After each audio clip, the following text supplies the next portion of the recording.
A lo largo de los años hemos tenido un enorme abanico de películas que buscan en diverso modo examinar, cuestionar o hacer algún comentario sobre el rol de los padres en la crianza de sus hijos, así como de las labores que estereotípicamente se asocian de modo respectivo al padre y a la madre. No es algo nuevo, aunque obvio los comentarios y reflexiones que se dan dependen estrictamente de las ideas de la época. Con eso en consideración, en años más recientes hemos visto salir una muy interesante rama que se puede asociar a la corriente de filosofía postmoderna, en que ya de lleno nos topamos con incómodos planteamientos ligados a las dificultades del proceso de ser padre, el peso que las acciones de nuestros progenitores pueden tener y el trauma generacional, a pesar de querer estar dando lo mejor en este rol, pero quiero enfocarme en una rama más específica de comentarios ligados a la retribución o satisfacción que se supone deberíamos sentir por defecto al tener un hijo. Pero dichas expectativas no son más que una idealización que en la actualidad ha visto una profunda deconstrucción en obras artísticas, examinando la inmensa responsabilidad que la paternidad implica y su eterna huella en las personas. Es en este marco temático donde podemos encasillar la más reciente producción del cineasta Matías Vice, El Castigo, según entiendo su 9º largometraje a la fecha, dándose a 20 años de su ópera prima, Sábado, haciendo un círculo completo bastante preciso, ya que son dos cintas perfectas para comparar por ciertos rasgos en común, a su vez que excelentes para contrastar y apreciar mejor con ellos lo lejos que ha llegado el realizador, pero ya profundizaremos en esto. Primero que todo, esta nueva historia sigue a Ana y Mateo, interpretados de modo respectivo por los brillantes Antonia Segers y Néstor Cantillana, ubicándonos en medio de la acción, con ellos buscando desesperadamente a su pequeño hijo en medio de un envolvente bosque tras haberlo perdido de vista un par de minutos como modo de castigo. Así, esta implacable búsqueda se va construyendo con una enorme capa de suspenso que nos tendrá al borde del asiento esperando por respuestas a incógnitas tales como qué fue exactamente lo que hizo Lucas y qué le hicieron exactamente como castigo por eso, además de la incógnita más obvia de si va a aparecer o no, etc. Me parece de hecho muy interesante la decisión de ponernos justo después de que haya sucedido un evento clave, dejando esa duda y misterio por detrás que se va construyendo por medio del diálogo en una vena cuasi teatral, cimentando el pavimento para lo que entonces se vuelve una sucesión de intercambios en que, si bien obviamente se busca generar una tensión constante por saber si aparecerá el niño, más aún porque a medida que avanza el filme el tiempo va pasando y se va revelando que de hecho hay peligros y riesgos mucho mayores de los que se podría haber pensado en primer lugar, lo importante de la historia no es el hecho en sí de que aparezca Lucas, sino que explorar la psique de los protagonistas y su vínculo, en que el conflicto central no es más que un catalizador que pone a prueba su relación de pareja en que muchas cosas guardadas se irán desvelando. En resumidas cuentas, a fin de película da lo mismo si el niño aparece o no. El punto de lo que se nos quiere expresar será el mismo cualquiera sea el caso y me parece necesario decir cuanto menos eso para no formar una expectativa errónea. En fin, es en su más puro núcleo un drama familiar que podríamos poner directamente en la línea de cintas como Sin Amor de Andrei Zvyagintsev. De hecho, a mi parecer perfectamente se les podría considerar como sucesoras espirituales, ya que en papel es exactamente lo mismo y recomendaría verlas como visionado complementario, pero es en cuanto a ejecución que la cosa resulta bastante distinta. Pues si bien el largometraje del director ruso se mantiene a lo largo de su duración como un fuerte comentario sobre el estado de su nación a nivel general con ciertos tintes de misterio más sutil, El Castigo avanza con sus pies más puestos sobre el terreno del thriller, sin ser su género central, pero apunta mucho más a impacientarnos por una resolución, además de que ahí es mucho más primordial una arista psicológica en que el viaje profundiza mucho más en lo que es el descenso emocional, donde vamos viendo la notoria alteración de los personajes, además de darnos material para debatir bastante respecto a su psicología. Otro elemento clave que distingue ambas experiencias es el ritmo que manejan. Loveless es una experiencia gélida, se mueve a ritmo glacial e introspectivo, dando tiempo para que lo visual respire y se comunique por sí solo. El Castigo, en cambio, es una cinta cuyo montaje es en sí otro de los elementos más sustanciales en distinguirla y por ende uno de los más importantes para analizarla, pues es de destacar, está toda filmada como un plano secuencia o ininterrumpido. Ya saben, lo he hecho en películas como Birdman, 1917, Russian Ark o Victoria, esta última reseñada en este canal en su tiempo, pero la gran mayoría de filmes con este atributo suelen ser un falso plano secuencia, camuflando los cortes para simular una toma continua. En el caso de El Castigo, y al igual que en Victoria, este plano secuencia no es simulado, y aquí se llegaron a filmar 7 tomas para llegar a ser la sexta la que dejaría satisfecha a la tripulación, enalteciendo entonces el sentido de tensión al presentarnos la historia en tiempo real y hacernos sentir el peso de los minutos, o incluso de los segundos, con la ansiedad escalante de la situación, más con, como ya dije, el irnos enterando de que hay más peligros de los que se podía pensar en primer lugar. Por lo mismo, es entendible que a nivel de cinematografía no haya mucho espacio como para que se den planos más comunicativos a modo simbólico. Pero ojo, hay ciertas instancias donde sí los tenemos, y al darse con el desafío del plano secuencia me parece mucho más admirable. Como dije hace ya un rato, resulta preciso comparar este filme con Sábado, el debut filmográfico de Vice, pues el recurso más importante que ambas comparten es coincidentemente el plano secuencia, que en ambas películas implica varios pros y contras para el resultado final, pero aquí nos permite notar lo mucho que el director ha aprendido todos estos años. No podría ponerme a afirmar, eso sí, si el tema del tiempo, el plano secuencia o demás recursos sean algo recurrente en su filmografía, pues El Castigo es apenas la segunda cinta que le veo, pero dejo de tarea pendiente ver el resto de su catálogo como para descubrir esto y para familiarizarme más con la perspectiva del director en sí. Como sea, ya desde el haberse aventurado a realizar un filme en una sola toma desde su debut directoral, podemos decir que hay un fuerte espíritu por aventurarse a realizar desafíos fílmicos ambiciosos, aun si quizá el resultado a nivel narrativo no siempre sea el mejor, o contar la historia así no se sienta con un verdadero propósito más que el experimentar con el recurso. Pues una cosa que le pasaba a Sábado es que si bien resultaba original la propuesta de ir conociendo el retrato íntimo de sus protagonistas en tiempo real, que a la vez se presentaba en un formato prácticamente de metraje encontrado y con ello nos hacía sentir como voyeristas, implicándonos en lo que se sentía como un muy íntimo metraje entre sus protagonistas, en retrospectiva era un filme que casi hubiera funcionado mejor como cortometraje, ya que abundaban los silencios incómodos y secuencias en que como audiencia notábamos que se podría haber hecho un recorte, pero que para lograr mantener el plano secuencia no lograron hallar una forma natural de hacer llegar la narrativa del punto A al B, lo que restringía al filme y le quitaba varios puntos. En cambio, en el caso de El Castigo, si bien también hay secuencias donde solo tenemos silencios incómodos o en que a nivel superficial no mucho está pasando más que tener a los personajes caminando, gritando y buscando, fluyen de manera mucho más orgánica. Se nota que es un aspecto refinado y resulta más debatible si son secuencias dispensables, pues sí, no es muy entretenido que digamos el ver minutos completos de los personajes gritando ¡Lucas! Pero se podría también afirmar que es necesario para cimentar bien el escenario, y además esto se da más en la primera mitad, pues una vez tenemos ya todos los elementos claros en la mesa, se usan a beneficio para que no se vuelvan a dar estos tiempos muertos y hacer más efectiva la estructuración de tensión en crescendo que sigue la narrativa. Aún con todo eso en mente y cediéndole esos puntos, muy a nivel personal me hace cuestionar si era 100% necesario que fuera una película, ya que me parece que incluso podría haber funcionado como mediometraje, con ello evitando algunos puntos en blanco y enfocando el relato a sus secuencias más esenciales. Pero un poco cuestionándome este mismo punto, la secuencia final, que no les spoilearé, me parece solo se vuelve tan potente una vez hemos pasado por todos esos intercambios que vemos en pantalla a lo largo del filme. El tortuoso tiempo de búsqueda, esa ansiedad escalante dado que, como dije y tal como estos padres, nos vamos enterando de que hay más en juego de lo que se piensa en primer lugar, con más peligros de los aparentes, y así las aguas se van calentando hasta alcanzar un clímax bien satisfactorio en lo emocional, pero que me imagino si estás esperando una resolución rimbombante a nivel de argumento puede que te parezca un final anticlimático, pero esa conclusión tal y como está me parece bastante precisa, hecha en el punto exacto para que nos quedemos pensando por largo rato, y tan solo esa escena me dan ganas de darle mucho más mérito a la película como un todo, que otra vez me parece solo hace sentido tras habernos puesto en los zapatos de la búsqueda en sí misma. De todas formas, aun si yo diría que mucho de la cinta no se puede recortar como para alcanzar este efecto, hay otros que me pongo a recordar y pienso que no tenían un gran aporte sustancial. Me atrevería incluso a afirmar que por lo bajo 20 minutos de película estaban de sobra, y eso es bastante para una historia que ya es corta en sí misma. Como dije en algún punto, es interesante la decisión de ponernos de inmediato apenas ha ocurrido el evento más fuerte, pero se me ocurren otros puntos desde el cual la película podría haber comenzado y en esencia el resultado podría haber sido el mismo. Como dije, llegando directo a la materia más fuerte de la cinta y que quedara como mediometraje. Bueno, creo que este va a ser uno de los puntos más sujetos a las impresiones de cada quien. Pasando a otro apartado, uno de los mejores puntos a favor de la película me parece el cómo nos va revelando información de modo gradual, en específico del contexto que están viviendo, qué es lo que pasó exactamente, pero también del trasfondo de nuestros personajes y qué les hace ser como son en la actualidad, no solo en los momentos previos más recientes, sino que en sus vivencias ocurridas mucho antes de los eventos del filme, algunas contadas de modo directo y otras que apenas se nos sugieren, explotando así esa mencionada arista psicológica, donde de a poco nuestra perspectiva va cambiando conforme vamos conociendo el interior de estos personajes, qué les hace ser así y obviamente al saberse por fin la incógnita de qué es lo que sucedió con exactitud apenas un par de minutos antes de que empezara la narrativa tal como se nos muestra, dejando así en el centro las complejidades de su psicología, ambigüedades, capas y demás, buscando ultimadamente exponer situaciones complejísimas dentro de núcleos familiares que muy en lo probable son una realidad más que expandida allá afuera, pero que resultan un tabú potente y que el mero hecho de pensar en comentar cosas así puede llevar a que te juzguen. Pero estas situaciones en sí son tan complejas que no se pueden reducir a un juicio tan básico como que una persona entre comillas es mala por tener pensamientos de tal índole o demás. En conseguir transmitir lo multidimensional de todo esto son también clave las actuaciones, y cómo no si contamos con dos de los nombres que están en los tiers más altos de lo nacional, aunque vale decir no me parece que sea de lo mejor que les haya visto e incluso a veces su entrega me parece algo inconsistente, en especial durante la primera mitad, quizá por el mismo efecto del plano secuencia de tener que acostumbrarse al proceso hasta que eventualmente ya están 100% enchufados, o porque ahí se centran las escenas que considero más dispensables y en que el diálogo en sí mismo no suena muy natural. Si sale ahora de tu escondite,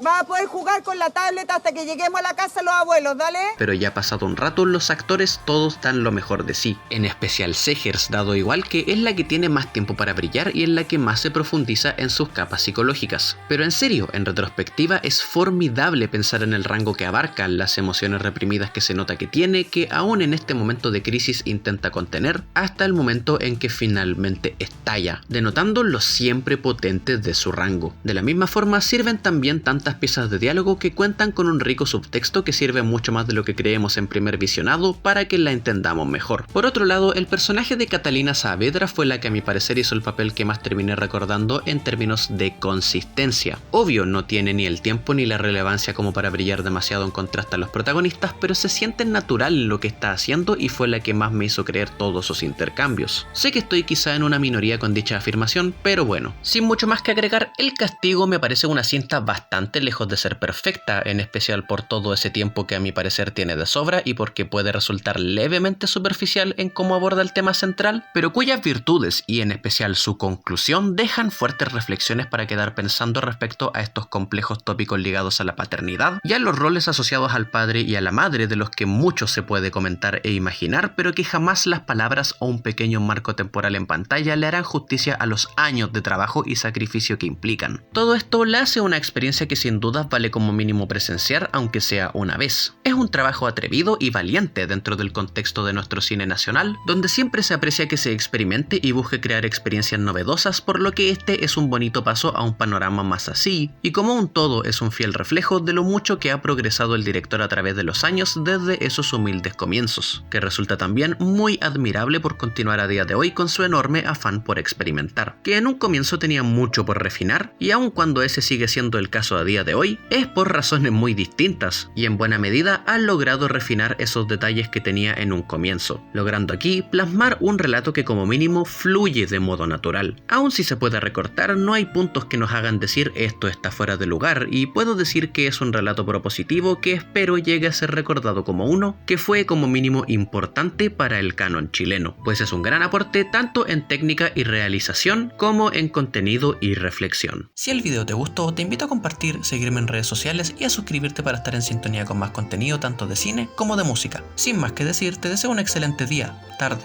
noche o lo que sea y nos vemos en un próximo video.